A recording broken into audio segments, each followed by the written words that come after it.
కన్నీరే మిగిలింది. అకాల వర్షంతో అన్నదాతలు ఆగం. ములుగు జిల్లాలో దంచుకొచ్చిన వాన చెరువులను తలపిస్తున్నటువంటి వరి కుప్పలు, వరదలో కొట్టుకుపోయినటువంటి ధాన్యం, ఐకేపీ సెంటర్లో మోకాలు లోతున నీళ్లు. ఆదుకోవాలని అన్నదాతల ఆవేదన, సాయం చేయకపోతే చావే సరైనమంటూ సో కన్నీళ్లు. చూడండి, కొడుతున్నటువంటి అకాల వర్షాలకి చెడగొట్టు వానలు వచ్చి చెడగొడతా ఉన్నాయి రైతుల్ని. దయచేసి అసలు ఏం అక్కడికి వస్తాయండి ఇప్పుడు వర్షాలు? ఏమక్కడికి వస్తాయి? గరి సిటీలో పడతలేవు, ఊళ్ళో పడతా ఉన్నాయి. ములుగు, భద్రాద్రి కొత్తగూడెం అట్లా ఏరియాలో రోజుకొక జిల్లాలో ఏదో ఒక ప్రాంతంలో పడతా ఉన్నది. రైతులంతా ఒడ్లు ఆరబోసుకున్నారు. ఐకేపీ సెంటర్లు, కొనుగోలు కేంద్రాల వద్ద కూడా ఇగో ఈ లోతు బురదంట.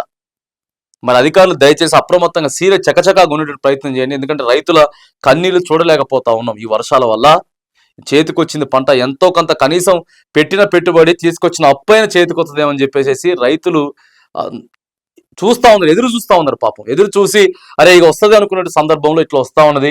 ప్రభుత్వం స్పీడ్ చేయండి, అవసరమైతే కొద్దిగా అధికారులను ఎక్కువ పెట్టండి. దయచేసి గోడౌన్లకు కొద్దిగా పెంచి ఎక్కడెక్కడ ఫటాఫట్ తొందరగా కొనాలి. రోజు చెప్తూనే ఉన్నాం, రోజు దినపత్రికలు రాసుకుంటూ వస్తూనే ఉన్నాయి.